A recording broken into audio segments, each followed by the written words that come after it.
The police force in Gator region has conducted a nighttime operation and captured over 60 vehicles alleged to be carrying passengers in the trunk of the cars, as well as for not having transport licenses so as to prevent accidents from overcrowding in the vehicles. Wito wangu ni mmoja tu, kwamba wafuate sheria. Kama anapenda gari lake lifanye biashara ya kubeba abiria, afuate taratibu. They must obey by the law. If one wishes to engage in transport business, should follow a procedure in place. If this vehicle is registered as a taxi, then it must operate as such and not otherwise. Wanajaza watu wengi, wengine wanaweka mpaka kwenye mabuti. Sasa hili tukio uwezo ukaliacha liende hivi ni maafa ya mbele. They carry too many passengers, and if this is left unchecked, could lead to future problems. So we've decided to conduct this operation, and it is in all districts. Zimepewa gari hizi vibali la kufanya shughuli ya taxi. Permit to operate taxi was issued and not to use any other route used by public transport. Meanwhile, in Njombe region, the police force has caught 5 people alleged to be involved with a car theft network. 7 vehicles caught in their possession, as well as various equipment that were being used to commit the crimes. Hawa wanashirikiana katika kuiba magari na kuyapokea. They're working together to steal and receive vehicles. Then they change them. Kwa hiyo mpaka sasa hivi tumeshajua kwamba kuna magari mawili ambayo yamekwepa kodi. Some vehicles have not paid tax, but investigation is going on the rest. The President of Zanzibar and Chairman of the Revolutionary Council, Dr. Hussein Ali Mwinyi, has said that Zanzibar is safe and that the political environment gives an opportunity to bring about development for citizens of Zanzibar due to a nationally united government. President Mwinyi said this at State House in Zanzibar when meeting with top leadership of the Ministry of Foreign Affairs and East Africa Cooperation, led by the Minister of Foreign Affairs and East Africa Cooperation for Tanzania, Professor Palamagamba Kabudi. Sisi hapa Zanzibar tuko salama kama mnavyotambua. As you know, our government is now a national government which has increased unity amongst Zanzibarians and peace. Therefore, the environment is conducive for development. What I'm doing now is get ready to fulfill that which we promised the people during campaign. We commend you for the step you've taken and composure that you've shown, and now we are beginning to see the fruits of a national government, and we wish the national government all the best, and that one day the people of this nation get what they desire. Sokoine University of Agriculture, SUA, through the Medicinal Plant Research Division, has begun to implement strategies to enable people with the ability to create medication from natural plants that can cure various ailments, including the coronavirus. Katika utafiti wa mitidawa ni vizuri ukafahamu kwanza uwezo ambao Tanzania inayo. In herbal medicine research, it is important to understand Tanzania's capacity. Tanzania is amongst a few countries in the world which have a lot of medicinal trees. Kweli hatua waliofikia ni nzuri, lakini katika hatua ya kufikia kwenye ubora zaidi. The stage, the art is good, but to do even better, they must use experts, SIDO and our SUA researchers.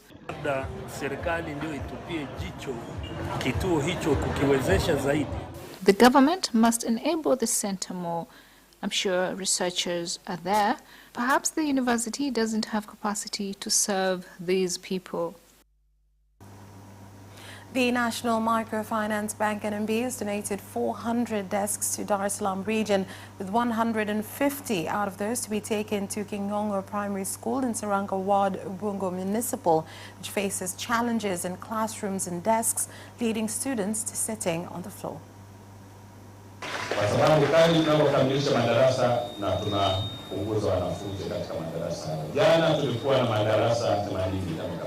As we complete more classrooms, we will reduce the number of students. Yesterday we had 80 classrooms complete, and today I've been informed that we have 97 ready. So we are finishing up on desks and other infrastructure. Our families and customers come from Tanzanian communities, so it is our duty to take part in communal activities. Student Paul Luziga, who led nationally in the Form 4 national exams last year, has received a major celebratory welcome at his school Panda Hill after arriving in Mbeya from Dar es Salaam, where he was on leave after completing his exams. Shule ni kubwa, ina wanafunzi wengi, lakini tunatumia muda mwingi katika kuwalea nidhamu wanafunzi. The school is big with a lot of students, but we use a lot of time to teach them about discipline. This year we've had a big reception because he has exceeded in his performance.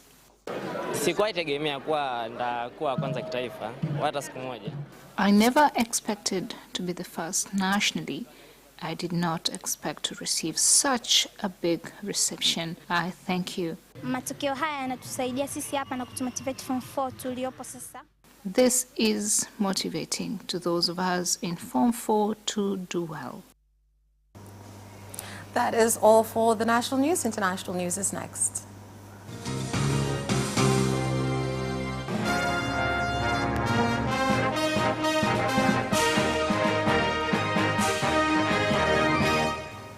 In international news, the High Court in Uganda has announced January 25th as the day that it will listen and make a ruling on the case submitted by Bobi Wine's lawyers pushing for his release.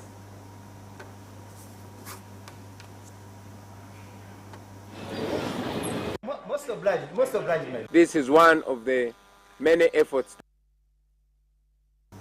And new infections of COVID-19 reported in the beginning of the year in Burundi has been due to citizens disregarding guidelines and not taking precautions to protect themselves from infections. This was said by the president of Burundi, Evariste Ndayishimiye, in Gitega region when launching 3-day prayers prepared by ruling party CNDD-FDD.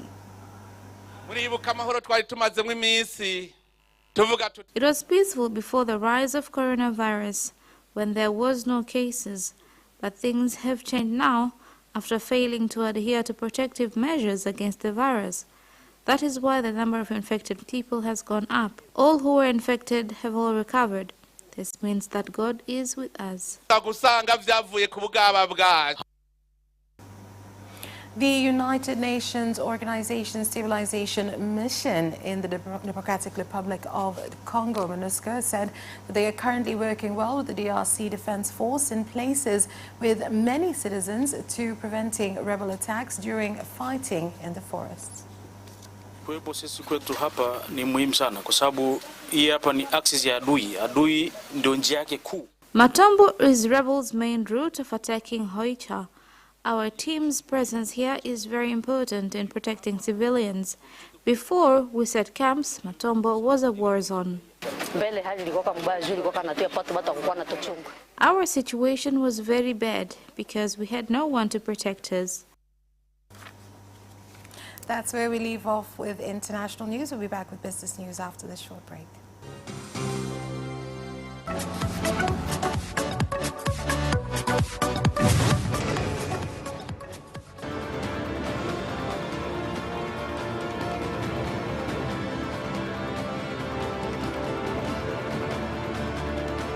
Watch Business Edition as we talk to business leaders and experts in sectors that are transforming Tanzania's economy. We believe that the driver is the customer. To change the mindset of traditional HR to digitalization. Make sure that everybody can get some access to financial services. And once we understand the vision of our leaders, we then need to be behind them and help them in achieving that vision.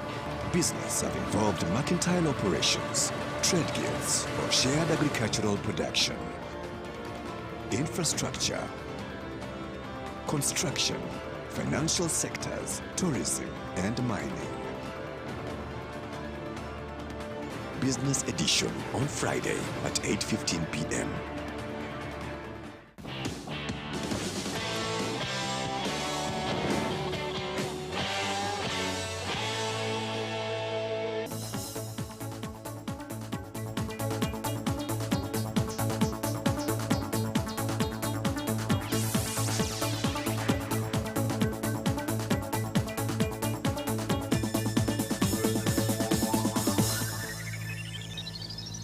Welcome back, and now in business news. The National Microfinance Bank NMB, through the agricultural value chain, has urged all farmers in the country using warehouse crops receipt system not to worry to take out agricultural loans because of fear of high interest, because they are prepared to provide them with affordable interest rates. Loans are issued for agricultural investments, setting up irrigation systems, purchasing, cultivating machines like tractors. In order for one to succeed business-wise, one must take a loan. What makes farmers fear of taking loans is terms and conditions given out by financial institutions. Through NMB, we shall get access to loans and fulfill our dreams at the farms. Rice crop processors from Shinyanga, Geita and Tabora regions have complained of the behavior of purchasers of the crop from outside the country going directly to farmers to buy the crop at low prices, and have asked the governments to prevent this, as it causes them not to get rice to process and leading to them getting a loss. Ambalo lina sio tu mchele lakini mazao yote, soko ambalo linaweza likawa lina. We are looking for markets for a variety of crops that has designated prices. In collaboration with RIPOA, let us hold trainings with processors so that we could get good quality rice that will be able to compete at global markets.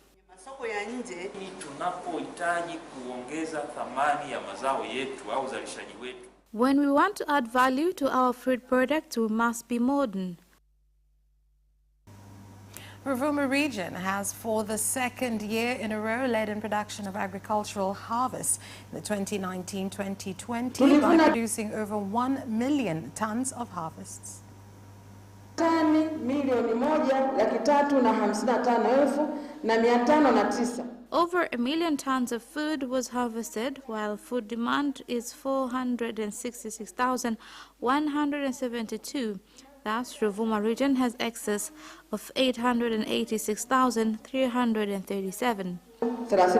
Kiasi hichi cha NFRA kununua tani 15,000 ni kidogo. NFRA purchase of 15,000 tons is small. That is why last year our farmers ended up dealing with a thief.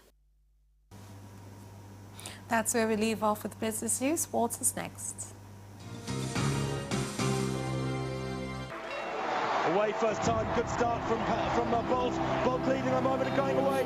Gay trying to go with him, and he's being dragged through the second place, but he's going to win it by 2 meters. Away first time, good start from Bolt. Bolt leading a moment of going away. Gay trying to go with him, and he's being dragged through the second place, but he's going to win it by 2 meters.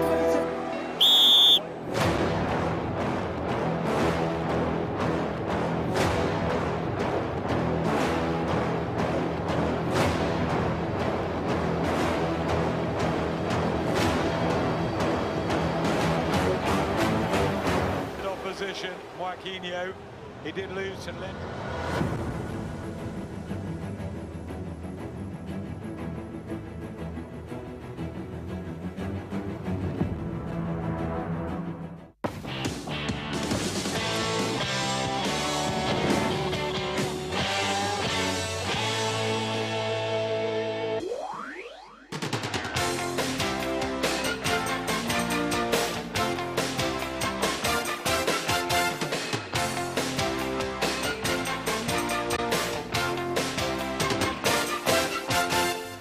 And now in sports news.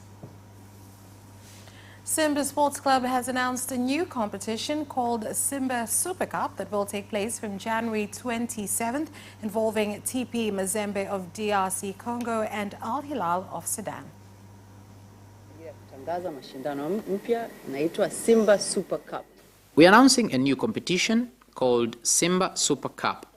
3 teams will participate. Simba Sports Club from Tanzania, TP Mazembe from DR Congo, and Al Hilal from Sudan. You will get more information about the competition, the process, the program, as well as qualifications of the competition.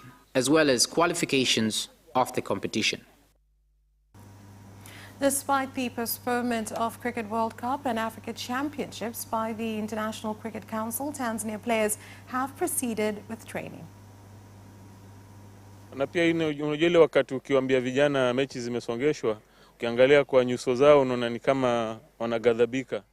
You know, when you tell the players that the competitions have been postponed, but it is out of our hands, all we can do is motivate them that we should be ready whenever God says we can play.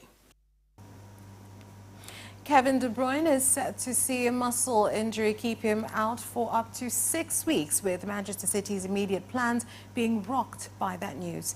Here's more. Starting with Saturday's FA Cup clash against League 2 Cheltenham Town, De Bruyne could miss as many as 9 games, including the trip to Liverpool and Champions League first leg against Borussia Mönchengladbach. It would also be in a race to be fit for the potential pivotal game against title rivals Manchester United on March 6th. De Bruyne pulled up sharply in the 2-0 victory of Aston Villa and was substituted just before the hour. And Real Madrid boss Zinedine Zidane has tested positive for COVID-19, the Liga giants have revealed. The Frenchman, who has been seeing serious questions asked of his future at Santiago Bernabeu, will now enter a period of self-isolation. He had been on the touchline for a short Copa del Rey defeat to Alcoyano on Wednesday, with the Blancos slipping out of that competition after being humbled by third-tier opposition. Zidane will not be in the dugout for Real's next fixture, with a trip to Alaves set to be taken in on Saturday. Madrid have said in a statement on their official website, Real Madrid Club Football announces that their coach Zinedine Zidane has tested positive for COVID-19. Arsenal are hopeful of signing Martin Odegaard on loan in the coming days. Here is the report. Talks are ongoing with Real Madrid over a deal for the attacking midfielder, and Goal can confirm that the North London club are growing in the belief that they are on course to lend them man until the end of the season. It had looked like the Norway international will be returning for another loan spell with Real Sociedad, following on from the successful year he spent in San Sebastian during the 2019-2020 campaign. But Arsenal have now moved to the front of the queue for Odegaard, who requested permission to leave Real Madrid this month in order to get more regular time. The 22-year-old, who can operate as a number 10 or on the right wing, has made just 9 appearances for the Spanish champions this season and only 3 starts in La Liga, 2 of which came in the opening week of the campaign. And that sports item ends our news bulletin. On behalf of everyone who worked to bring you this bulletin, my name is Vanessa Victor. Thank you for watching. Good night and have a good weekend.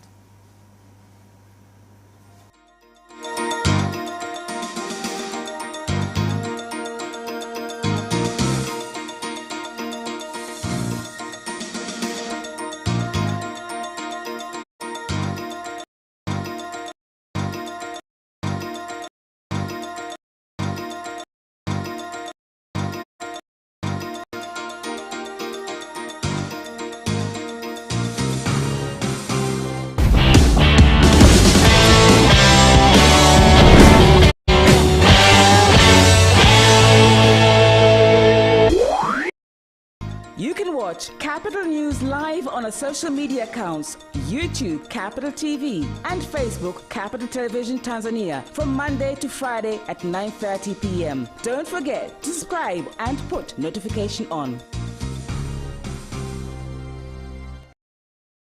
Ni msimu mwingine tena wa ofa kabambe ndani ya ITV, Radio 1, Capital Television pamoja na Capital Radio. Fursa ya kipekee kuwafikia wateja wengi zaidi. Pata matangazo 4 ya graphics kwenye TV kwa shilingi 500,000. Kipindi cha dakika 5 kwa shilingi 200,000 tu. Matangazo 5 madogo madogo kwa upande wa radio, yani casual advert kwa shilingi 200,000 tu. Na brand talk dakika 10 kwa shilingi 200,000. Usikose Furahia ofa hii kabambe itakayoisha tarehe 31 Januari mwaka 2021. Kwa maelezo zaidi wasiliana na idara ya masoko kwa simu nambari 0767777147 au 0658777147 au 0684302014 na 022277591 au barua pepe advertise@itv.co.tz. Vigezo na masharti kuzingatiwa. Catch CapChat, an interactive talk show on various trending issues, live on our social media platforms, on YouTube, Capital TV, on Facebook, Capital Television Tanzania, on Sunday at 9:15 p.m. Don't forget to subscribe and turn on the notification.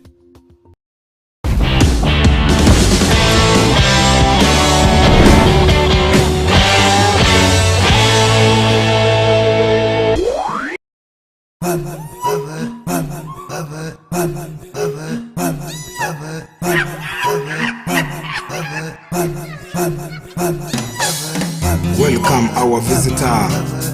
Tanzania is beautiful. Everywhere is beautiful. Don't worry about the COVID-19. SOP is clear. Under setting, tourist if you come to Tanzania. Here is safe, without fear, no risky in Tanzania. Tanzania is open, safe and ready for you. Tanzania is open, safe and ready for you. Tanzania is open, safe and ready for you. Tanzania is open, safe and ready for you. Karibu tena Tanzania. We are ready to have you once again. Tanzania, unforgettable.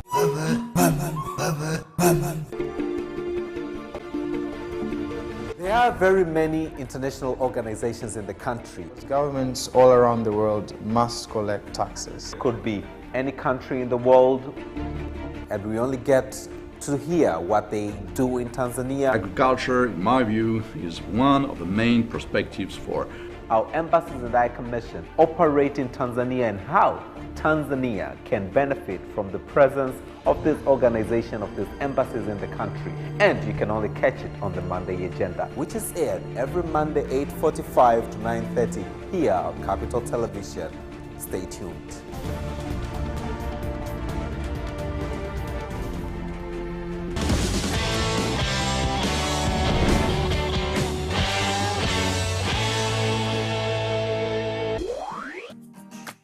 This week on Culinary Delights.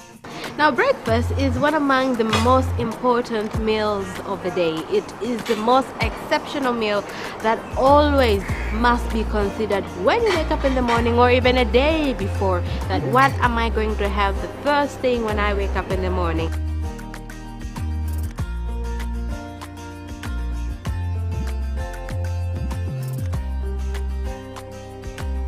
Basically, because we are so busy, you know, in the office, working, breakfast is very important. So breakfast lasts me, so even if there's no lunch, I can, you know, I can take that to 3, 4 o'clock, you know, and that sustains me.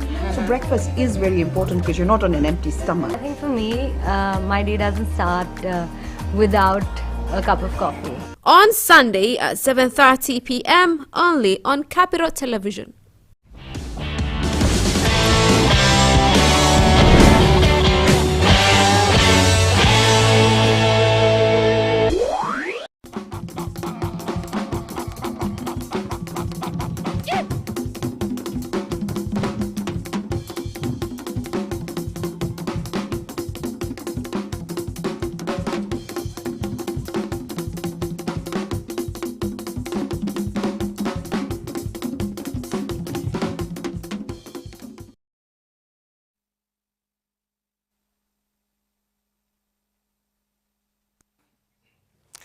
Asante sana mtazamaji wa ITV, asante sana msikilizaji wa Radio 1, asante sana msikilizaji wa Capital Radio. Ni siku nyingine tena tunakutana kwenye kipindi cha malumbano ya hoja, ambapo siku ya leo tumeweka mada mezani ambayo inasema kwamba elimu inayotolewa katika mfumo rasmi, je, inawezesha kijana kujiajiri au kushindana katika soko la ajira? Hii ndio mada ambayo tumeweka mezani siku ya leo, na kama ilivyo ada kwenye kipindi hiki cha malumbano ya hoja, msikilizaji na mtazamaji, kinakuwa na wageni katika meza yetu kuu, ambapo leo tumebahatika kuwa na Filipina Mjema. Huyu ni mdau wa elimu, lakini pia vile vile ni mzazi. Tunaye hapa, karibu sana. Tunaye Dr. Maulidi, huyu ni mwadhiri chuo kikuu Huria cha Tanzania. Karibu sana Dr. Nashukuru sana. Tunaye mwalimu Othenieli Mkande, huyu ni meneja wa Effort High School. Karibu sana. Tunaye Abdul Nondo, huyu ni mchambuzi wa masuala mbalimbali ya vijana. Karibu sana bwana Nondo. Nashukuru. Lakini pia vile mtazamaji na msikilizaji, tunaye wachangiaji mbalimbali ambao wamepata nafasi kuja moja kwa moja hapa Mikocheni jijini Dar es Salaam, ambapo watapata nafasi ya kuweza kuchangia mada hii. Baadaye tutatoa nafasi pia vile vile ya kuweza kusoma maoni mbalimbali ya watazamaji wetu na wasikilizaji wetu waliotumia mitandao mbalimbali ya kijamii, ikiwa ni pamoja na Facebook, Twitter pamoja na Facebook, Twitter pamoja na Instagram. Popote pale walipo tutajaribu kusoma yale machache kati ya mengi ambayo yanalingana na mada ambayo tumeweka mezani. Naitwa Juma Kapalatu na kusihi mtazamaji na msikilizaji tuwe sote hadi mwisho wa kipindi hiki. Leo nitaanza tofauti kidogo. Leo nitaanza na uchangiaji. Kwa hiyo nisikilize maneno ya vijana hapa studio, alafu baadaye nitakuja meza kuu. Meza kuu kazi yao ni kuyafumbata wale ambao wanawachangia, alafu baadaye meza kuu atakuja kuwadadavua kama je, yanalingana au yanakwenda sawia na mada yetu ambayo siku ya leo tumeweka. Tutakuwa na visemeo, tuanze haraka haraka. Naam, karibuni sana. Nani atufungulie dimba hapa? Karibu. Asante. Tunasema mada inasema kwamba elimu inayotolewa katika mfumo rasmi, je, inawezesha kijana kujiajiri au kushindana katika soko la ajira? Tunaangalia soko la ajira hivi sasa, tunaongana katika nchi za Afrika Mashariki. Tuangalie kwanza hapa Tanzania, afu baadaye tuje kuangalia Kenya, Uganda, Rwanda, Burundi pamoja na Sudani ya Kusini ambao bado naye imeomba nafasi. Naam. Mimi kwa jina naitwa Gaudens Rwabioma. Ni mkurugenzi wa kampuni ya Ficom. Kimsingi kulingana na mada ni big no, yani ni kwamba haimwezeshi mwanafunzi ambaye ameenda kusomea kile chuo ili akitoka aweze kujiajiri au kupambana katika soko la ajira. Kwa sababu mimi mwenyewe ninayezungumza ni mwajiri, kwa hiyo nafahamu namna ninavyowachambua na kuweza kuondoa wakati mwingine na ajiri watu wengine ambao hata hawana elimu hiyo. Cha kwanza, mitaala ni mibovu. Haiendani sawa sawa na kule tunakotakiwa kwenda. Ndio maana mtu anatoka chuoni hawezi kufanya chochote. Yaani hawezi kuanza mahali popote. Unamkuta mtu amesoma labda business administration, lakini bado anahangaika kutafuta ajira. Sasa alifanya nini? Alikuwa anaenda kutafuta nini? Na bado unamwajiri kwenye sehemu yako, hana uwezo wa kuanza popote. Yaani unamuelekeza kama mtoto mdogo, yani yule mtoto mdogo kabisa ambaye hajawahi kufanya chochote. Kwa hiyo ni kwamba haimwezeshi. Hiyo ni moja.